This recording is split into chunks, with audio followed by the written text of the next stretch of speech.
যে welcome back to my channel. আমি দিন দিন এত ন্যাকা হয়ে যাচ্ছি যে আমি নিজেকেই নিজে টলারেট করতে পারছি না। মানে এই ন্যাকাপনাটা আমি আর নিজে নিতে পারছি না। মানে সত্যি কথা বলতে আমার মেয়ে হোক ছেলে হোক একটু রাফ অ্যান্ড টাফ ভালো লাগে, একটু সোবার ভালো লাগে, কিন্তু আমি দিন দিন কেন এত ন্যাকা হয়ে যাচ্ছি বুঝতে পারছি না। যাই হোক, তো আজকের ভিডিওটা কী নিয়ে হতে চায় সেটা আর বলাই বিলাসিতা, কারণ থাম্বনেলে তোমরা অলরেডি দেখেই নিয়েছো যে এটা হতে চলেছে পয়লা বৈশাখের সাজ। আমাদের বাঙালিদের কাছে পয়লা বৈশাখ মানে হলো ইমোশন। সত্যি কথা বলতে নিউ ইয়ারে আমরা সবাই খুব সুন্দর করে খুব ভালো মতো সেলিব্রেট করলেও পয়লা বৈশাখটা আমাদের কাছে খুবই স্পেশাল একটা দিন, খুবই ইমোশনের একটা দিন। বাঙালি হিসেবে এই দিনটা সবার কাছে খুবই আগ্রহের। আর সত্যি কথা বলতে বাঙালি না, সবাই নিজেদের বিশেষ দিনগুলোতে সুন্দর করে সাজতে কিন্তু পছন্দই করে। আর সত্যি কথা বলতে আমার হয় এই জিনিসটা, আমি জানি না তোমাদের হয় কি না, সেটা হলো যে আমার যদি মনও খারাপ থাকে না, তবুও আমি যদি সাজি বা সুন্দর করে রেডি হই, তাহলে আমার একটু হলেও মনটা ঠিক হয়ে যায়, ভালো হয়ে যায়। আর এই জিনিসটা আমার সাথে খুব হয়। মানে ধরো আমার খুবই মন খারাপ, কিন্তু আমি ধরো তোমাদের জন্য ভিডিও বানাচ্ছি বা নিজে এমনি নিজেই সাজছি, কিন্তু সেটা করতে করতে আস্তে আস্তে যদি দু একটা ফটো ভালো চলে আসলো, রিল ভালো চলে আসলো, তাহলে মুডটা আরও বেশি ভালো হয়ে যায়। কিন্তু সত্যি সাজতে আমি খুবই ভালোবাসি, আর সাজা আমার ক্ষেত্রে মন খারাপেরও ওষুধ। অনেক টাইমে এটা প্রমাণ হয়েছে। সেজন্য আমি যখন সত্যি আমার খুব মন খারাপ করে আর সত্যি আমি ফ্রি থাকি, তখন আমি এমনিও সাজি। ভিডিও না করলেও অনেক সময় আমি এমনি সাজি, ফটো তুলি, একা নিজের সাথে নিজে টাইম স্পেন্ড করি। তো সত্যি এই জিনিসগুলো অনেকেই জানো না হয়তো, বা অনেকেই কোনোদিনও ভাবো নেই এই বিষয়গুলো নিয়ে যে এটাও এইভাবেও মন ঠিক করা যাবে, মন ভালো করা যায়। তো আশা করি যারা মেয়েরা আছো তারা প্লিজ এই জিনিসটা ট্রাই করো। যদি মন খারাপ হয়, একবার নিজেকে সুন্দর করে সাজিয়ে ফটো তুলে সেটাকে সুন্দর করে এডিট করে ছেড়ে, মানে সত্যি কথা বলতে মানে নিজেকে সুন্দর করে গ্রুম করা বা নিজেকে সুন্দর করে সাজানো, নিজেকে সুন্দর দেখলে বা নিজেকে সুন্দরই লাগলে মনটা অটোমেটিক্যালি সেই সময় ভালো হয়ে যায়। এটা আমার ক্ষেত্রে তো হয়। সেজন্য আমি রেকমেন্ড করবো তোমাদের, যারা আমার বোনেরা আছো, যারা আমার ভিডিও দেখছো, তারা অবভিয়াসলি এই জিনিসটা একবার ট্রাই করো। বোনেরা না, শুধু বোনেরা, দিদিরা, যারা আমার আন্টিরা দেখছো, সবাই মানে যারা আর কি ফিমেল আছো, তারা সবাই এই জিনিসটা ট্রাই করো। মেলরাও করতে পারো তাদের ওয়েতে, রেডি হয়ে বা গ্রুম করে নিজেদের পরিষ্কার পরিচ্ছন্ন করে স্কিন কেয়ার করে এইভাবে করে তোমরা রেডি হয়ে ফটো তুলতে পারো, ফটোশ্যুট করতে পারো। তো যাই হোক, আমার বলার মেন উদ্দেশ্যই হলো যে নিজেকে খুশি রাখার জন্য অনেক সময় সাজাগোজা বা নিজেকে সুন্দর করে তোলাটাও অনেক সময় কাজে দেয়, মন ভালো করতেও সাহায্য করে। অনেক কথা বলে ফেলেছি। আর আজকের ভিডিওটা যেই কারণে নিয়ে এসেছি সেটা হলো যে আমরা পয়লা বৈশাখে কী করে সাজতে পারি। পয়লা বৈশাখ মানেই বাঙালিদের একটা অনেক বড় বিশেষ দিন, আর সেই জন্য আমি আজকে ক্রিয়েট করব একটা পিওর বাঙালিয়ানা লুক, পিওর সিম্পল সোবার।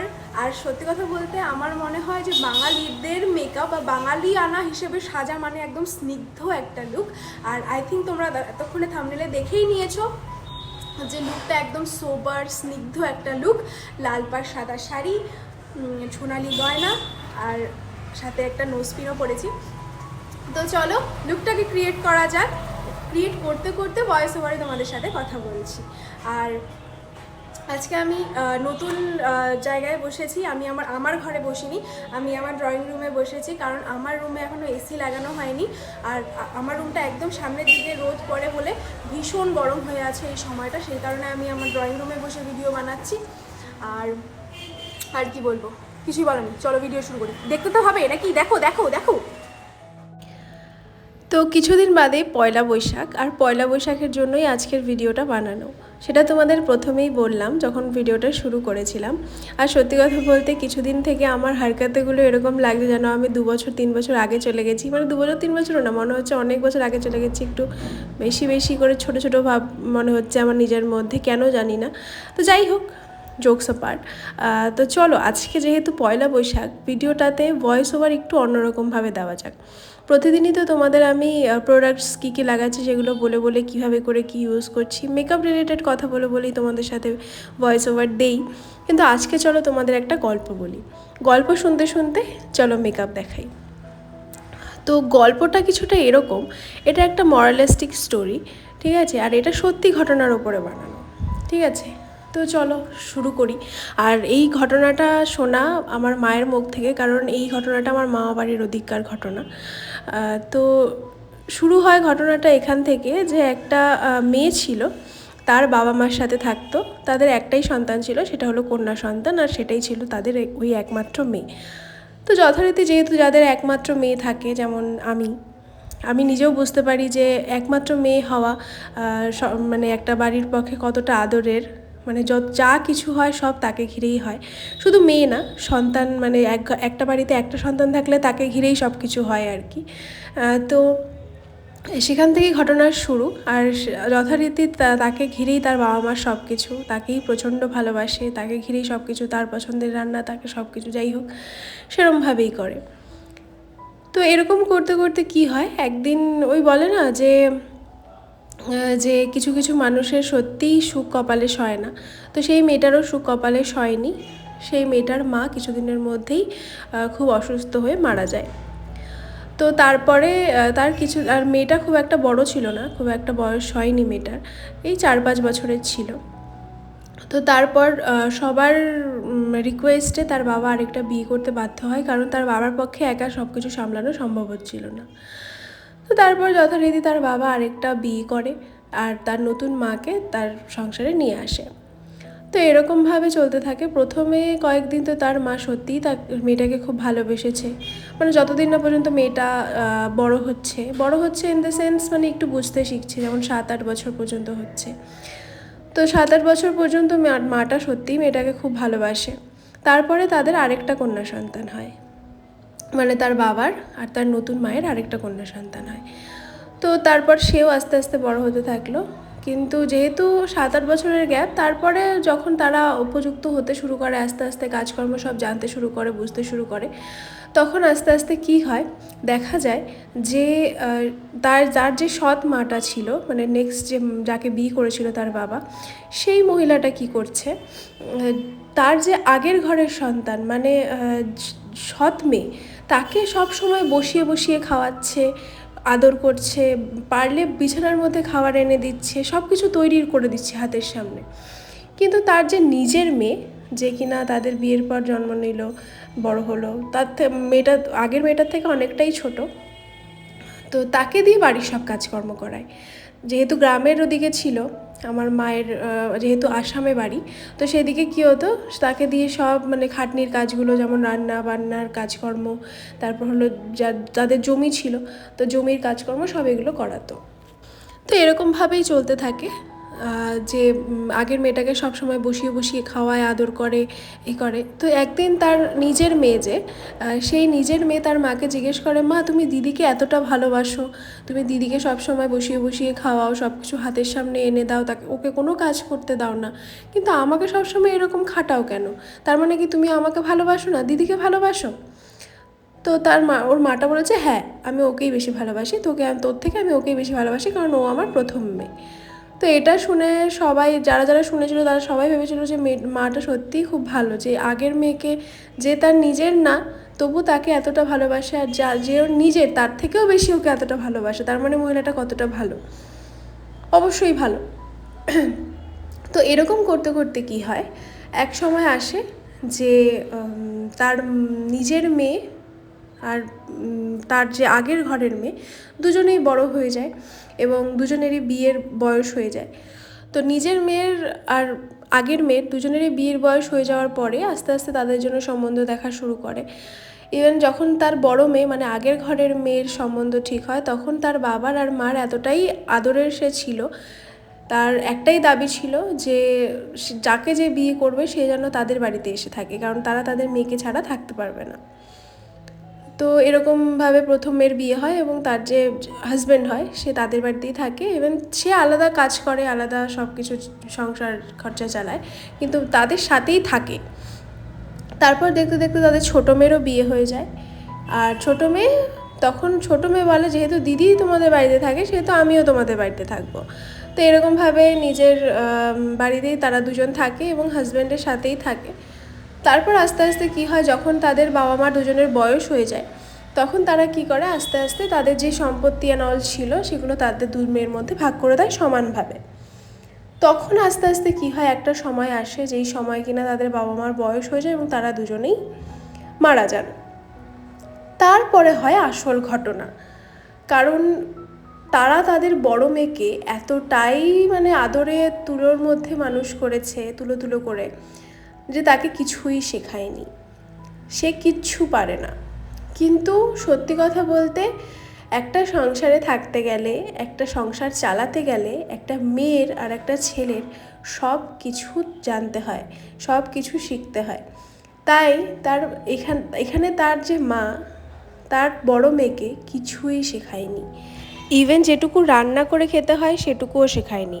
আর এখনকার দিনে শহরের লোকেদের যেমন হাউস হেল্প রেখে দেয়, রান্নার লোক রেখে দেয়, সেভাবে হয়, কিন্তু আগেকার দিনে বা গ্রামের লোকেদের ক্ষেত্রে এখনকার দিনেও সেই জিনিসটা হয় না, তারা নিজেদের কাজ নিজেরাই করে খায় আর কি। তো সেজন্য সেই সময় আর কি হাউস হেল্পের খুব একটা প্রচলন ছিল না। তো সেই কারণে সেই দিক থেকেও সে কোনোভাবে সাপোর্ট পায়নি। কিন্তু ওদিকে মহিলার যে নিজের মেয়ে ছিল, মানে সৎ মেয়ে না, মানে সৎ মাটার যে নিজের মেয়ে ছিল, সেই মহিলাটা সব পারে, কৃষিকাজ পারে, রান্না বান্না পারে, ঘরের কাজ পারে, সব পারে, ইভেন পড়াশোনাও পারে। এরকমভাবে নিজের মেয়েকে তৈরি করেছে। আর ওদিকে সৎ মেয়েকে এমনভাবে তৈরি করেছে যেন সে কোনো কিছুই করতে পারে না। তো সেই সময় মনে হয়েছিল যে তার সৎ মা তার নিজের মেয়ের থেকে সৎ মেয়েকে বেশি ভালোবাসে, কিন্তু তার পরবর্তীকালে যখন দেখা গেল, তখন দেখা গেল যে না, সে সৎ মার দায়িত্বই পালন করেছে। সে নিজের মেয়েকে সব কিছু শিখিয়ে গেছে, কিন্তু সে তার সৎ মেয়েকে কিছুই শিখিয়ে যায়নি। তো এটাই মোরাল অফ দ্য স্টোরি, যে শুধুমাত্র বসে বসে খাওয়া বা শুধুমাত্র পড়াশোনা করাই না, জীবনে সব কিছুই শেখার প্রয়োজন আছে। তো যাই হোক, এটাই ছিল গল্প। কেমন লাগলো গল্পটা বলে? আমি গল্প বলতে খুব একটা এক্সপার্ট নই, তবুও এই গল্পটা আমাকে মা অনেক দিন শুনিয়েছে। ছোটোবেলা থেকে প্রায় অনেকবার এই গল্পটা শুনেছি। যখনই কোনো কাজ করতে চাই না বা অলসতামি লাগে, তখনই মা এই গল্পটা আমাকে শোনায় আর মনে করিয়ে দেয় এই গল্পটা। তো সেই জন্যই তোমাদের সাথে শেয়ার করলাম গল্পটা। আমাদের আজকে খুব মনে পড়ছে, কিছুদিন আগেও মা এই কথাটা আমাকে বলেছে, তাই আমার আজকে মনে পড়লো এই কথাটা, তাই তোমাদের সাথে শেয়ার করলাম। কীরকম লাগলো গল্পটা জানিও। হয়তো বলতে খুব একটা ভালো মতো পারলাম না, কিন্তু বোঝাতে হয়তো পেরেছি জিনিসটা, মানে জিস্টটা বোঝাতে পেরেছি। তো যাই হোক, আমার মেকআপও অলমোস্ট হয়ে গেছে, তোমরা দেখতে পাচ্ছ। আর আজকে যেই লুকটা ক্রিয়েট করেছি সেটা একদমই স্নিগ্ধ একটা বাঙালি লুক, কোনো হিবিজিবি চোখে কিছু নেই। আর আমরা সবাই জানি বাঙালিয়ানা লুক মানে চোখে কাজল, আইলাইনার, একটু ঘন কালো কাজল, কালো চোখ, এরকমই থাকবে। তো সেই জন্য আমি সেরকমই একটা লুক ক্রিয়েট করেছি। তো চলো দেখতে থাকো মেকআপ লুকটা। আর কথা না বলে, আর আজকে ভয়েস ওভারও কিছু দিই না, কারণ আমার প্রচণ্ড গলায় ব্যথা, আমি কথা বলতেও আমার কষ্ট হচ্ছে। কিন্তু যেহেতু পয়লা বৈশাখ চলে আসছে, তার আগেই ভিডিওটা আমার পাবলিক করার কথা, কিন্তু আমার শরীরটা খুব খারাপ, আর মারও শরীরটা খুব খারাপ, দ্যাটস ওয়াই আমি এডিটও করতে পারিনি, ভিডিও ছাড়তেও পারিনি। শুক্রবার ভিডিও ছাড়ার কথা ছিল, মঙ্গলবার ছাড়ার কথা ছিল, এই উইকে একটাও ভিডিও আসেনি। তো চলো দেখতে থাকো কি করছি না করছি, আর প্রোডাক্ট ডিটেলস সব ডেসক্রিপশনে পেয়ে যাবে। তো চলো দেখতে থাকো।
হয়ে গেছে আর বাইরে প্রচুর আওয়াজ হচ্ছে, সেজন্য আমি সামনের ঘর থেকে আবার এই ঘরে চলে এসেছি।